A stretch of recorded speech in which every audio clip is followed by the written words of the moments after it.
Okay, guys, welcome to part two of our two-part series with Taylor Sparks, talking about how to be better communicators about our sexual needs, and in particular, around the practices involving ethical non-monogamy. This week, we're going to be touching on topics such as dating younger men, Taylor's catch and release dating process, how Taylor coaches, and whom she coaches.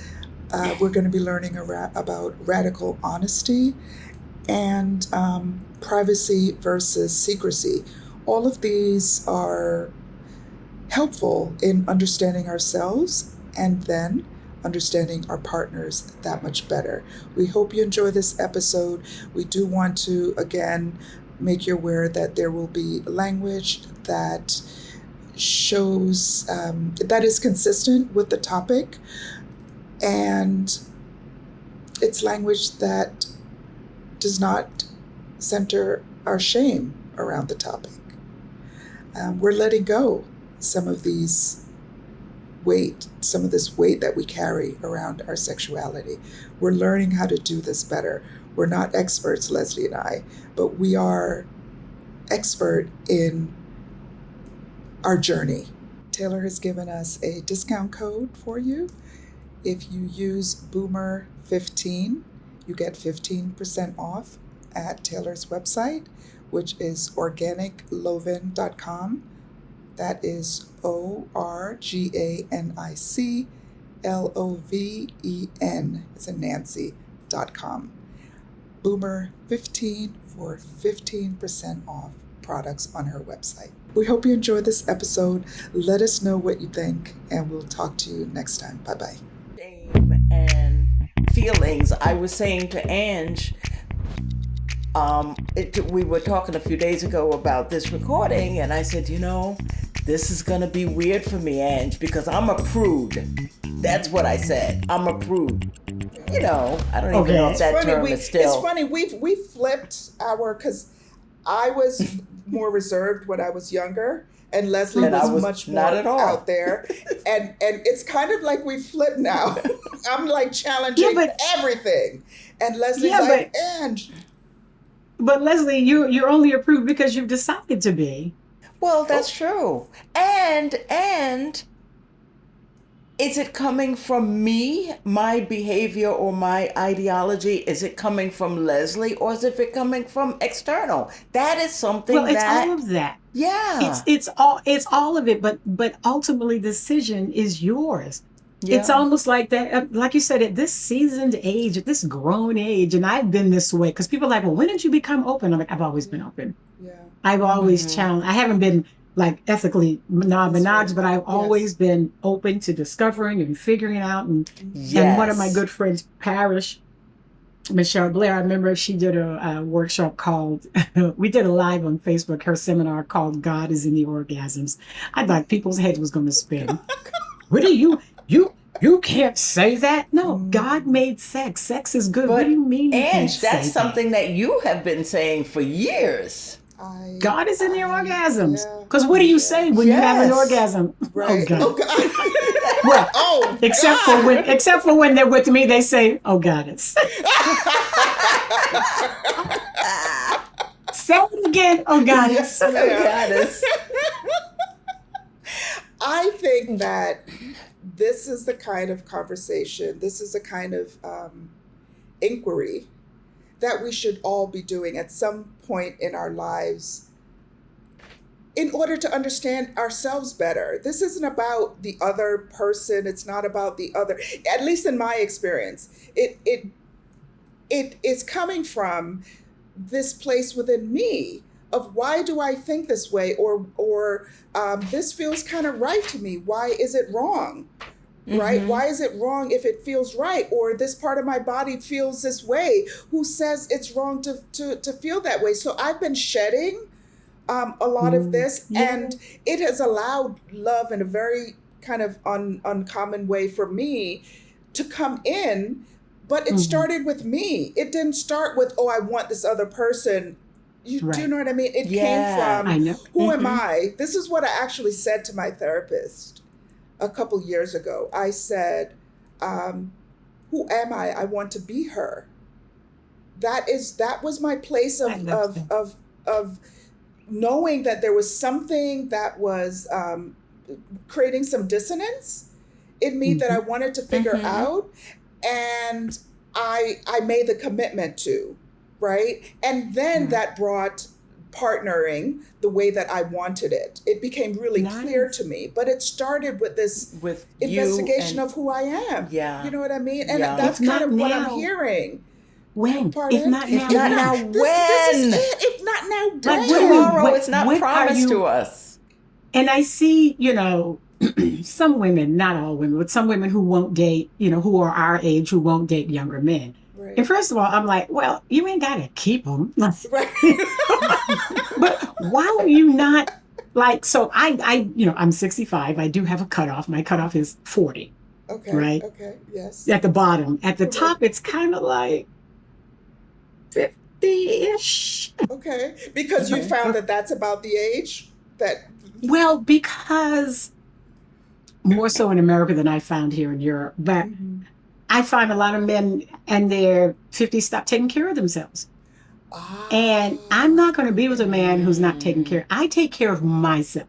Yes. And if I want a man who knows how to put himself first, because if you're not taking care of you, how can I think you're going to take care of me if something happens to me? If you're running around here with your belly sitting on your damn lap, and I'm like, no, I am not. I get my chunky ass up and go to the gym. Get your chunky ass up and go to the goddamn gym too. Or you there don't is have absolutely me. no reason. Listen, I'm writing this down. I want a man who knows how to take care of himself. I have told many a man with a belly, you realize, because I heard this of Dr. Oz years ago, for every either 20 or 25 pounds a man loses, he gains an inch back on the length of his penis. That's right. I'm like, listen. So I find men in their 40s to be in better shape and taking care of themselves. I am a sex goddess. I'm a highly sexual woman, and then you ain't gonna die on top of me either. So I just get it together. You are not. How are your coronaries? That's the 15-minute over coffee. Yeah, that's my vetting. How's your health? How's your health? Listen, I will tell you, in my meet and greets, I remember I had a meet and greet years ago with a guy, and he was talking about his deviated septum and his couple of his vertebrae were fused. I looked at him dead in the eye and I said, "We can't have sex. You're going to die." You're not going to be able to handle this. You are going to die. Listen, you're going to die. I wish you were well. not ready for me. You were not ready for me. You were going to die. And I sent him, I released him to the wild with my catch and release program. I'm like, you need to go find you a nice little girl who don't do nothing, don't work out. I'm not the one.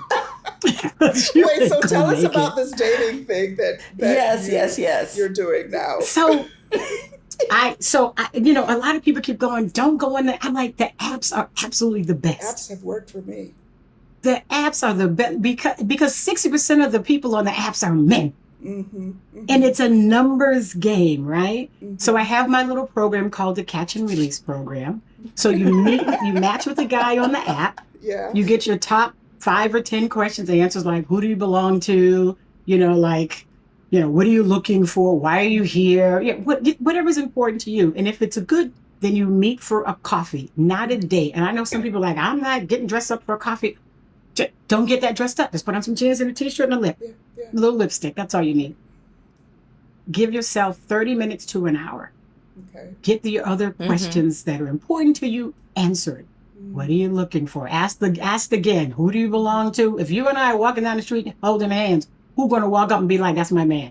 Who you belong to? Okay, ask it 6 different ways. Right. Do you got kids? Do you want kids? Do you want a dog? Do you got a cat? Have you traveled? Because if you don't got no passport, I am not your girl. There's a problem. Because you're not going to Miami and Las Vegas me to death. Like, no.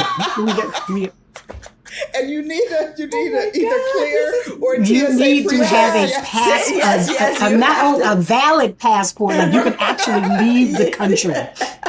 Not a passport that expired 3 years ago, or you got $20,000 Not that in you child know how support and to you can't go spell nowhere. passport. Can you spell passport?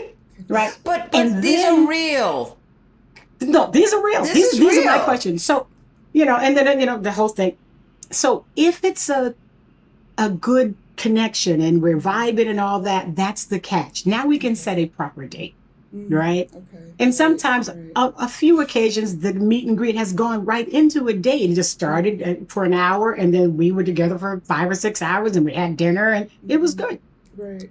But if it's Right. not a match, I release them to the wild. I say thank you and I say goodbye. And I have met some guys that I have met so many wonderful men. They just weren't wonderful for me, but I've gotten guys who became my salsa dancing partners or travel partners. There's nothing intimate. We have just become, I've got guys who was like, I want to look at your website. I'm a marketing expert. I'm like, yes, please. Yes. Oh, I would yes, love yes, that. yes. Thank you so much. Right. And it's it. At the Yeah. very least, I meet a friend, but I'm not looking for the one. So I'm never disappointed that these if meet he's and greets not the don't turn one. it Yeah. because they're not the one. I don't care. Next. Right. Right. Wow. And even And if you that, just keep it at next, yes. next, you Yes. will Yeah, find yeah. 2 or 3 or 4 or 5 men that are just great. My cousin, my sister always says, girls got to eat, so go out and have a dinner. Wait, so you said you get you what you catch then.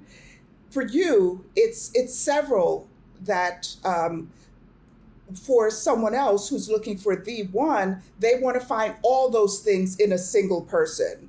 Nobody can. Nobody. Could you No please one say that person is going to again? be able to give you everything. Now, you can get most of your things, Yes. but what's most important to you is what you're looking for. The Right. most important Exactly. things. Exactly. Because those of us, I was married 25 years, he checked, 8 out of the 10 boxes. Yeah. It was great. It was good enough. It was Yeah. more than good enough, right? 8 out of the 10 boxes. But a lot of times in monogamy, we keep pressuring our partner to do and fulfill all of these buckets, and they cannot, right? And then we And get sometimes resentful. because they cannot, that leads to divorce, and we throw out the entire relationship. And I'm like, you don't need to throw out the entire relationship. I Find understand somebody that. else that can take care of these other 2 things or 3 things for you.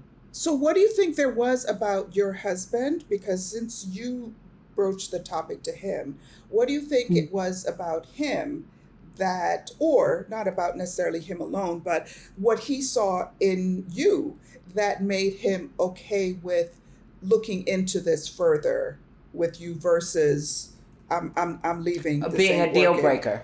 Yeah, yeah. I think, because when we got married, we were in our early 30s. And even though not knowing anything about ethical non-monogamy, I was like, listen, I am not clocking you. I don't care what time you come home. I just ask you if you can come home before the sun comes up, because do whatever you need to do. Okay. If you feel like you need to do anything, Yeah. I don't want to hear about it. I don't want to know about it. Right. And if you bring me so much as a common cold to this house, I'm going to kill you in your sleep. So I'm gonna go kill out and you, have a good time. Right. Now with that, go out there and Bring me a common cold. Go on out there and have a good time. So he already knew that. So you by were the that time person. 12 years in, Yes. Okay. and I brought this up, he was like, well, I know she's not jealous, and so I know she has no insecurity, Right. and might not be a bad idea having a little something on the side with permission. With permission. I think it was more about what he wanted than it was about me. He was like, wait a minute, I could. So you're saying we It's could, okay with you? and you okay with that? Is this a trick question? I'm like, no, we met the people. We should try it. Okay, But we okay. did not initially do the swinging thing. We initially did the open thing. We did everything separate. Okay. So it wasn't don't ask, don't tell. We knew, we said we had, oh my God, I think we had 300, we had at least 150 boundaries, right? Oh, Like wow. you could not do anything with anybody in the entire state of North Carolina. The whole state was off limits. Oh, The whole state. wow. But No there are a lot of friends, other no states out there, a coworkers. So lot it of whole had, world. yeah. So it had to be So a remote situation. Nothing, nobody right. coming to a house. Exactly. No friends, no coworkers, no in-laws, no hotel staff, because we both were traveling for work at the time. Right, Like, right. so we had, no spending the night, no falling in love, always use protection. And for some reason, you only had an hour. I don't know where the time limit came from. But Do what by you're the gonna time we do. got, girl, we had so many boundaries. By the time we got to the end, I think the only boundaries we had remaining was like, no animals and no children. Like, But okay, but here's what I'm hearing in all of that, right? What I'm hearing is this high level of communication between you and your husband. But she's a Like, communicator, well, but we and he would worked have on to the, be we had to unlearn the monogamy. See, because in Yes. monogamy, you really don't have to say everything. Right. You could just be Right. agitated about something or be a little jealous or don't like the way he look, and you just keep the peace. I'm just going to Yes. keep that to myself. Yes. You yeah, got somebody as we all flirt with do. you at Sure. work. Yes. You ain't gonna tell Yes. you got somebody flirting at you at work, or the girl at Right. at the grocery store was flirting at you, wanted to give you Yeah. her number. You ain't gonna bring that home and tell nobody that, because Yes. why? Right. So you learn not to be radically honest. And this is Mhm. what I work when I'm working with clients, teaching them to Mhm. say, what is it that you want? Right. Tell your partner, because we're afraid to hurt our partner's feelings. Mhm. Right. You by gonna tell saying your we may man- want Call that someone love. else, and we But we call call it that love, E- though. That's what that's what love feels Right. like. Is that we don't want to hurt the other's feelings, so we hold it in. We And hold we it do shit in, to them, and but we don't They talk just about Right. don't it. know. Yeah. right, they just Yeah. won't know. So it's all So in it's your good. head, right? Right. But right. that could lead to, for some people, resentment. Like, Yeah. why can't I just, women like, don't be looking at that woman, don't be looking at her boobs. Like, well, Yeah, first of all, she's a 42 double triple D. She can't hide that under a potato sack. Like, why do you care? I had Why my do you former, care? I have, Yes. yeah, my former business cards when I had my skincare for athletes company had a brother on there, beautiful body. He was in the Speedos and a swim trunk and a hoodie. Yeah. And I remember I was at a networking event. I gave it to a sister. She looked at the card and said, I can't bring that home. I'm like, Oh, why? My husband would be upset. I'm like, it's a plastic card. It's a photo. Why? of I didn't give you someone. the man. Yeah.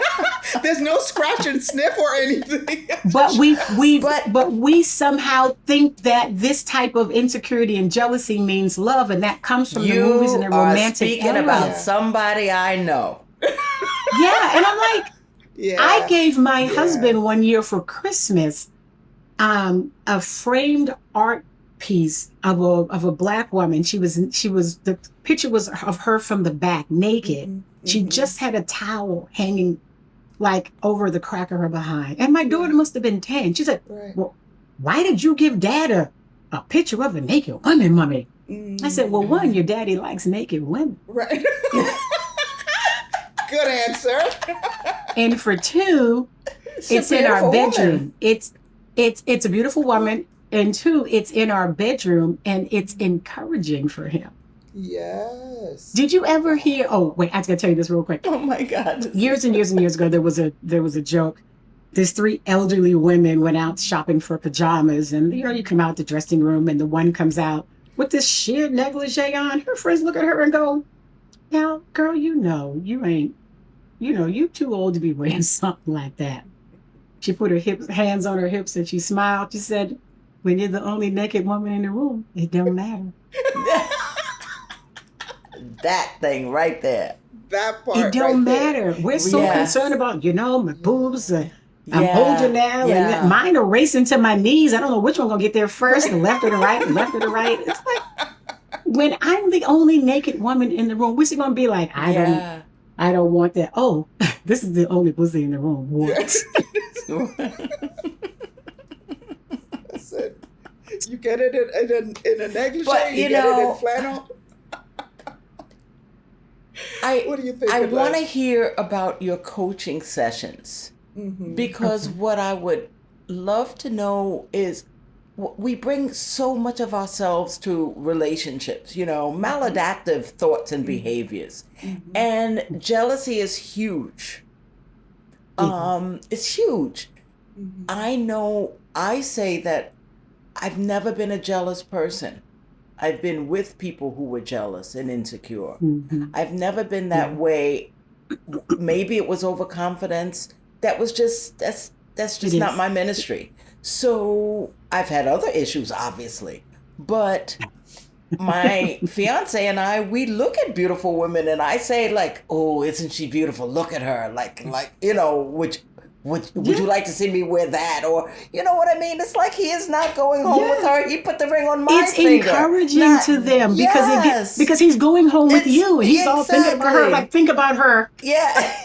I used to tell my boyfriends. To me, it's ridiculous, that woman would be afraid to bring her card home. Does her husband does he not think that there are other men on this world, on this earth? But we perpetrate that insecurity by doing things like that instead of saying to him, stop being ridiculous. Right. It's a card. Stop being ridiculous. It's a card. I've married you. But here's what happens. Here's what I think is the really ugly dance that happens between people oftentimes is that you don't it's like the one person says, oh, that I'm bothered by that, and then the other said, well, I'm bothered by that because you were bothered by me doing that. Do you know what I mean? Then it becomes this back and forth, and so it's Stop the back and forth. It's stopping the back and forth. Yeah. Stopping and this that, is what happens in coaching. Right, because tell us what happens in coaching. So first of all, having people understand that everybody's responsible for their own emotions and their own happiness, right? Right. And their own bullshit, because we all bring our own bullshit to the table. So getting to the root of the jealousy, where did it start? Where did it come from? How many of us, and then when I'm talking to my clients, who were your examples of good relationships? What relationships have you admired that are solid and secure? And a lot of people don't have any examples at all. All they have is what they've seen on TV, the Real Housewives of Atlanta and Jersey, the urban novels. They have no experience of what a solid, secure relationship looks like. So taking off the layers, this is even before we even get to ethical non-monogamy, we have to get to the root of who we are. So that's where the peeling back the layer. Why are you jealous? What makes you jealous? What are you afraid of? What are you afraid of? Right? Are you afraid you are going to lose this person? Because no one can steal someone that does not want to go. And you cannot make someone stay that is ready to leave.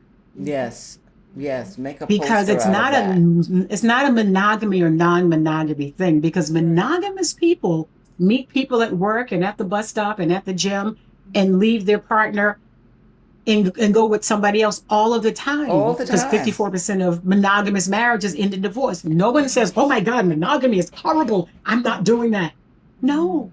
So it's not that. So trying to figure out, where's the jealousy coming from? I have exercises and tools that there's a lot of journaling and prompting and things to keep them from triggering themselves. Like, why are you going through the phone?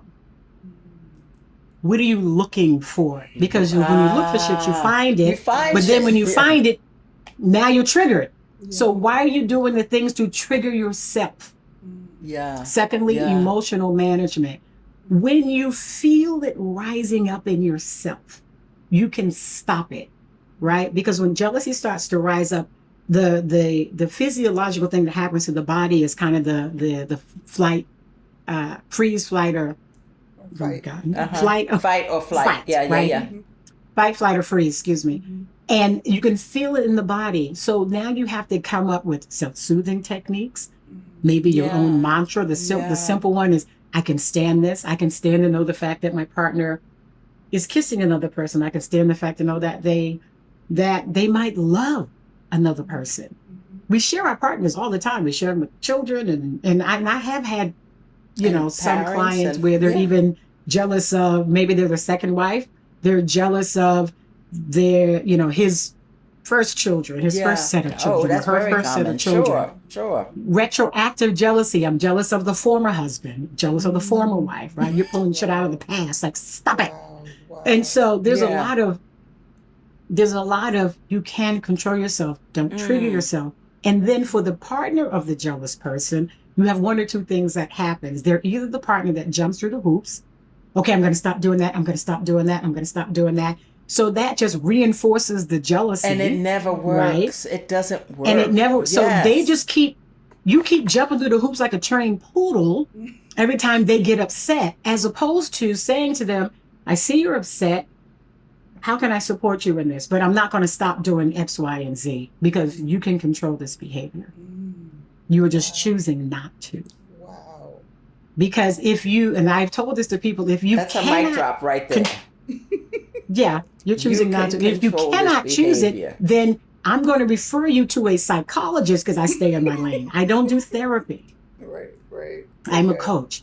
Therapy and counseling, as you know, helps people to, uncover and recover from current or past traumas. Yeah. I help people to discover what is it that you want. Yes. Tell your partner what you want.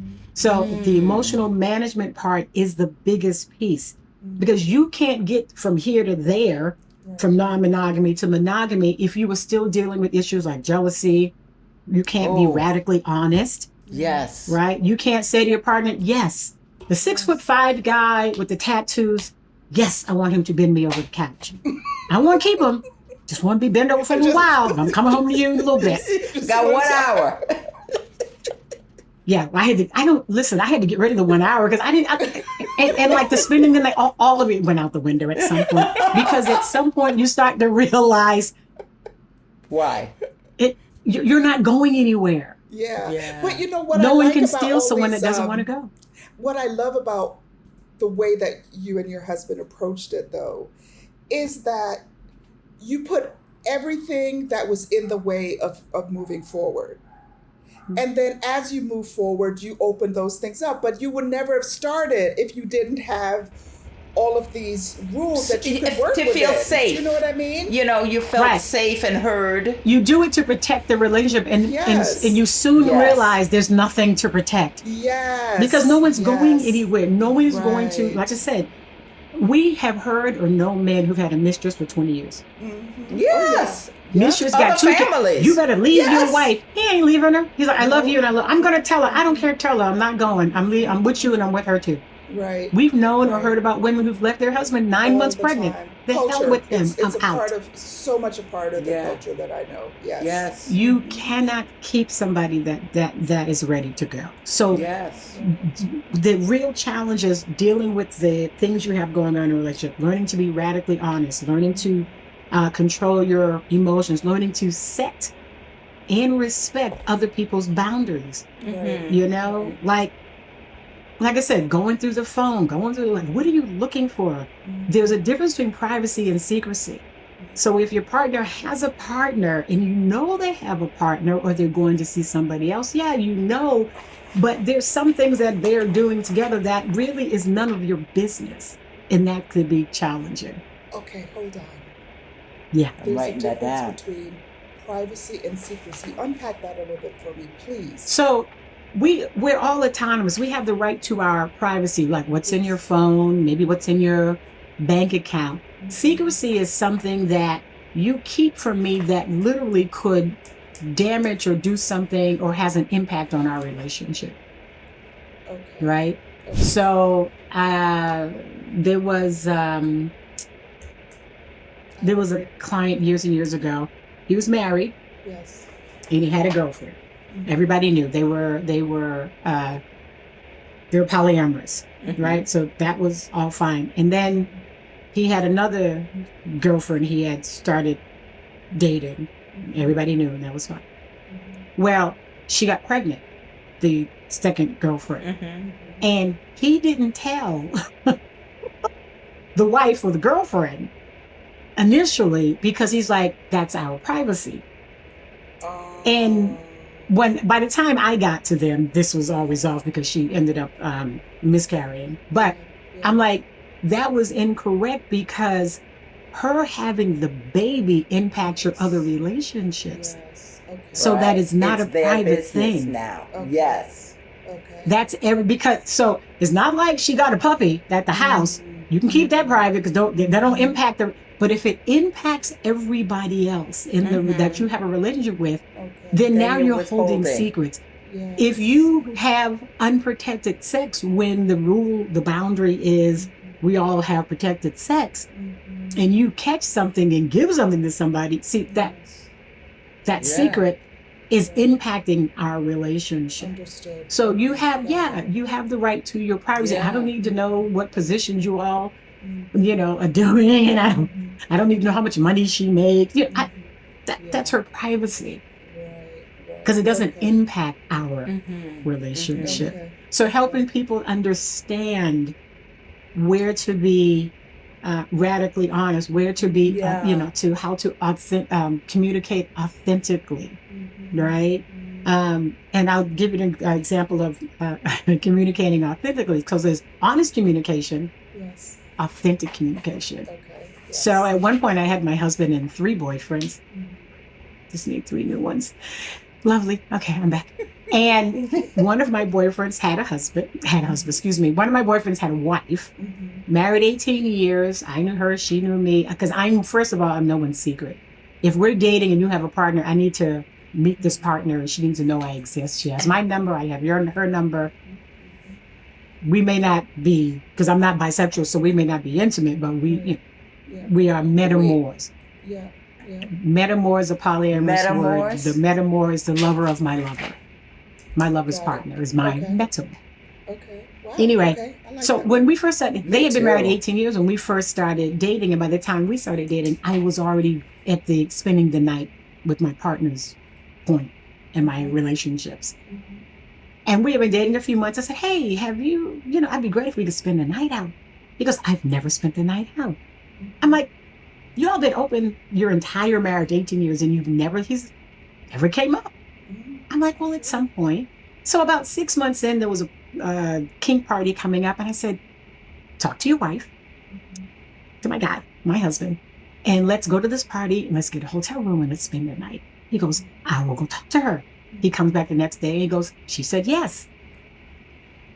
What do you mean she said yes? No. What did you say exactly? You've never spent the night out in 18 years and she just said yes? Right. What did you say exactly? So, I told her that, Mariposa and I are going to this party, which is in the city between both of our towns. The party's going to run late. It's going to move over to the hotel. And then, I'll be home in the morning. And, Mariposa, you know how she is, she's such a dominant. We're probably going to start traveling with her. So we just might as well kind of get this over with because, I'm like, whoa, what? Now, was he honest? Yes, we're going to the party. Right. I'm spending the night. Was he authentic? Not really, because the party's not moving to the hotel. He and I are going to the hotel. He and I are getting a hotel room. He and I are maybe we might invite some people, but he and I are spending the night. Right. Yep. Right. So right. he was honest. Right. Yeah. But he wasn't authentic. He knew that he was holding some parts of that story back. And people think in disclosure and lying are not the same thing, but it feels the same in the gut. Yeah. Right? Yeah. It feels the same in the gut, but it's not the same because lying is deceit. Withholding is withholding. So I sent him back. I said, you go back over to that wife of yours and you tell her. You did not do this properly. Right. You tell her, not only do I want to spend the night with you, but that you want to spend the night with me. Because now, one, we can find out, is she ready for this? And two, that's true. If she's not ready for this, you can now have a conversation and she will have the opportunity to deal with her emotions. Yes. See, when we're trying to protect our partners, we are really stunting their growth. Yes, we're seeing that they're not adults. That's what we're saying. Thinking that we're stunting their growth because we're not giving them the opportunity to walk through this emotion, to give you their fears, or may not be. Then she might have said fine, but you never gave full disclosure. So he went back to her, told her the day. I said, not only you got to tell her that you want to spend the night with her, I mean with me, excuse me, or you need to tell me, Mariposa, I don't want to spend the night with you. And then I got to have my conversation and deal with my emotions. Right. But you need to tell everybody. There's that honesty. We've circled back to honesty. Yes. That authentic, that radical honesty and authentic communication. So he went back to her. She's like, I'm not ready. And he came back to I said, then we won't do it. Yep. I mean, there was no precedent. I mean, there'll be another opportunity. And it was almost, it was like a year into us dating that an opportunity came up for me to work in Atlanta for the weekend. And he came for the whole weekend. It wasn't just one night, it was two. You know? Wow. And, we called, he landed, I landed. We called her on a, WhatsApp video. Hey, girl, hey, how you doing? Right. And we checked in over the weekend. I said, just answer whatever questions. Because she was like, so are you guys going to have separate rooms? He's like, yeah, no, separate room. We'll be there with Mariposa sleeping all night, all day. He's like, no. we on the same bed, and we're going to be doing the do all weekend. So what you're telling... What you're telling everyone, our listeners, is that through radical honesty, this can be an option for you if you choose this. It is not made up. It is not kind of fairy tale. It's not It seedy. is possible. It's not seedy. It's mature. It's actually the opposite of some of these things that are a part of the unethical bag of tricks. Yeah. Right. Is that but what even you're more saying? importantly, Tell me more. Learning to do it in your monogamous relationship. It's not about being, so it's like that. I don't teach people how to be ethically non-monogamous. I teach people how to communicate authentically. Because once you do that, then you can say, so how do we now get into ethical non-monogamy? But you got to get yourself and your feelings and your insecurity and your ability to tell the truth and not expect your partner to satisfy 100% of your needs. You got to let that part and be go. resentful when they cannot. But I hear your coaching as valuable for monogamous and non-monogamous couples. I mean, this is couple people work. Who are not couples. This is work, communication work between people. I'm thinking about me and my partner. We communicate very well, but obviously there's always room for improvement. For sure. There's always room for improvement. Did you mean? And who knows? I mean, we're always withholding things. Let me speak for myself. I'm withholding things for, concern. How is he going to take it? He knows I'm crazy. I don't want to come out too crazy right now. All of these things. Wow. Well, some of the clients do come to me for the sexual aspect of their relationship. So they'll book a 90-minute session. It's like, so my wife was raised very religious. I was not. We're having challenges, in the bedroom. I'd like her to be more open to trying new things. So they will book time with me to help them work. So finding out, why do you feel that way? What happened? Who told you? And I think as grown women, we forget, until we have daughters of our own, that our mothers, when we were in our teens, don't you be out there with them boys. You keep them less close. They told us that to protect us. So that we were not, taken advantage of by young boys, by older men, that we were not putting ourselves in positions of harm. Right. But now we're 40-something and we're still keeping our legs closed and not giving a blowjob to our husband. Like, well, that's your husband. What do you mean if I give you... Your mama said that when you were 13. She didn't mean it forever. You married now. And you's married now. And those people that she was protecting you from were also socialized in a certain way that, yes, if someone acts this way, you have every right to treat them that way. That is over there. That's over there. there. That's not in your home. Yes. Right, but you have to think about it. During the days of slavery, Yeah. right, our mothers had to chastise, don't you be out there like some Jezebel, because she was trying to protect us from getting taken advantage of by the boys on the plantation owner, the slaves. Yeah, there were so many predators.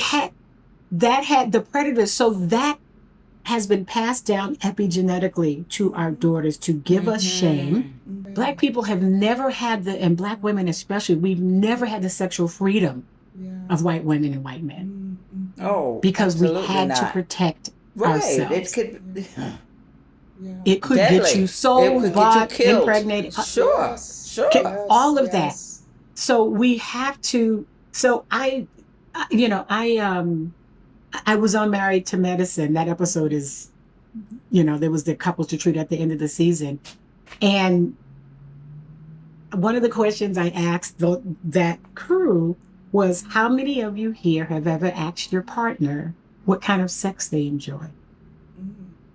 And the group of people there were between 25 days married and 25 years. Nobody had ever asked their partner what kind of sex do they enjoy. And I'm like, why? Why not? Wow. I had the couple who the wife was more religious. And I said to her, okay, you guys have been married how long? They've been married, I don't know, 12 years. They had a couple of kids. I said, so would you say your husband is a good husband? Oh, yeah. He works, put money in the bank? Yeah. Does he buy you nice things, take you on trips? Yeah. Help with the kids? Yes. Does he beat you? No. Has he ever cheated on you? No. Called you out your name? No. So he's checking all the boxes. Yeah. And then I said to her, then you should be on your knees sucking his dick with a heart full of gratitude. Not with the heart full. The man said, can I refer you to my boys? I'm like, she's checking all of the boxes. And you won't give him a blowjob? Wow. Why? Yes. Because your mama told you when you were 12, Horace, that girl, you 40-something years old, you've been married. Listen. Wow. Your homework assignment. Practice on a banana. You practice on him 3 times a week with a heart full of gratitude. This man is doing all the things for you, and you can't what? You can't get like, seriously? Listen. Yes. If you ever wanted to know about sexual health, about ethical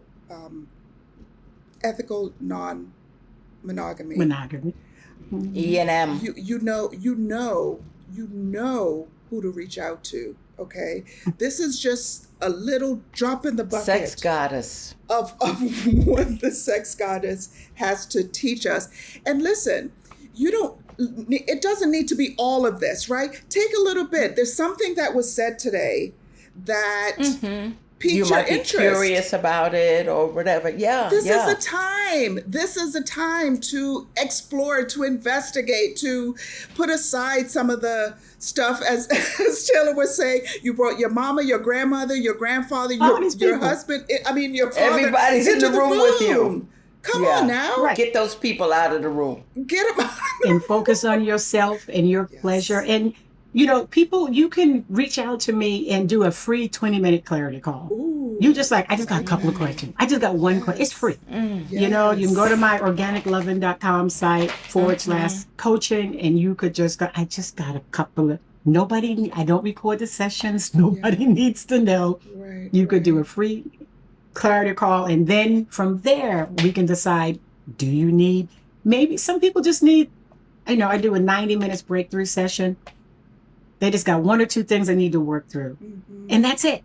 Right. And then we do that and then we're done. Or they might, some couples come to me as like, nope, we are transitioning and we don't want to mess it up. So we're going to do the whole 6 weeks. Right. I have a couples that have been married, more than 20 years. Like, no, everything is good, but we want to transition, but we don't want to, if you want to, don't hit all the bumps. Because there are going to be bumps and things that are new that you just, and so I help prepare you for that. And so we, in the 6 sessions, it can either be 6 weeks, we can double it up, but it's 6 sessions. And then it comes with a DISC personality. The 90-minute also comes with a DISC personality assessment. I like that part is and if you're a included. couple or a throuple, it also comes with an interaction guide. So you take the assessment results for the DISC. Wow. And we put it together so we can figure out how you interact and react with others, walk you through that. And then what is it that you want? How about that? Are you exploring? Do you want a relationship? Is it just sex? I mean, the first time we opened our relationship, all I wanted to do was kiss. I didn't want sex with anybody. I hadn't kissed anybody in 12 years. I just wanted to kiss some people. And that's all I did. Yeah. I just kissed some people. That could be it. It's whatever it is for you. Oh, Taylor, this is wonderful. Thank you, Taylor. No, thank you so much. You're I've the had bomb so much diggity. fun. Thank you all. We appreciate it. We appreciate the fresh perspectives. We appreciate the radically honest And expanding conversation. my mind. I learned a lot. Thank you. And I'll say, this has been another episode of Black Boomer Besties from Brooklyn. Brooklyn.